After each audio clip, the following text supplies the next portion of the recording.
मणिपुर में बसी एक विदेशी मूल की जाति कुकी है, जो मात्र 150 वर्ष पहले पहाड़ों में आकर बसी थी। ये मूलतः मंगोल नस्ल के लोग हैं।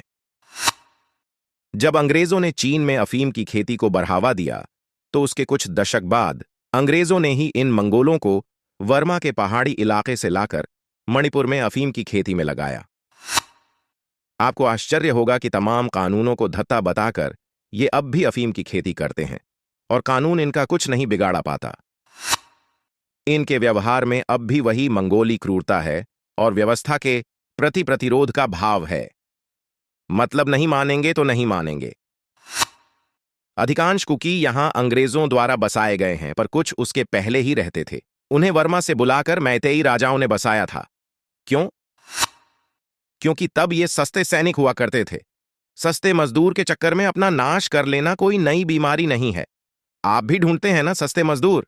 खैर, आप मणिपुर के लोकल न्यूज को पीआरजने का प्रयास करेंगे तो पाएंगे कि कुकी अब भी अवैध तरीके से वर्मा से आकर मणिपुर के सीमावर्ती जिलों में बस रहे हैं। सरकार इस घुसपैठ को रोकने का प्रयास कर रही है, पर पूर्णतः सफल नहीं है। आजादी के बाद जब उत्तर पूर्व में मिशनरियों को खुली छूट मिली, तो उन्होंने इनका धर्म परिवर्तन कराया और अब लगभग सारे कुकी ईसाई हैं। और यही कारण है कि इनके मुद्दे पर एशिया, यूरोप सब एक सुर में बोलने लगते हैं। इन लोगों का एक विशेष गुण है, नहीं मानेंगे तो नहीं मानेंगे। क्या सरकार, क्या सुप्रीम कोर्ट अपनिच सरकार है, पुष्पाराज झुकेगा नहीं साला। सरकार कहती है अफीम की खेती अवैध है। ये कहते हैं तो क्या हुआ, हम करेंगे। कोर्ट ने कहा मैतेई भी अनुसूचित जाति के लोग हैं। ये कहते हैं कोर्ट कौन?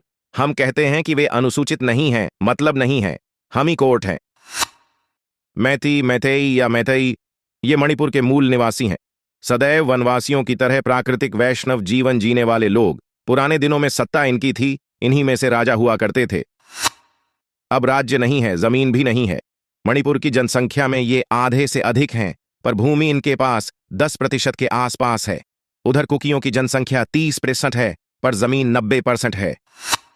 90% जमीन पर कब्जा रखने वाले कुकियों की मांग है कि 10% जमीन वाले मैतेई लोगों को जनजाति का दर्जा न दिया जाए। वे लोग विकसित हैं, संपन्न हैं। यदि अनुसूचित जनजाति का दर्जा दिया गया तो हमारा विकास नहीं होगा। हम लोग शोषित हैं, कुपोषित हैं। कितनी अच्छी बात है ना। अब मैतेई भाई बहनों की दशा देखिए। जनसंख्या इनकी अधिक है, विधायक इनके अधिक हैं, सरकार इनके समर्थन की है, पर कोर्ट से आदेश मिलने के बाद भी ये अपना हक नहीं ले पा रहे हैं। क्यों? इसका उत्तर समझना बहुत कठिन नहीं है।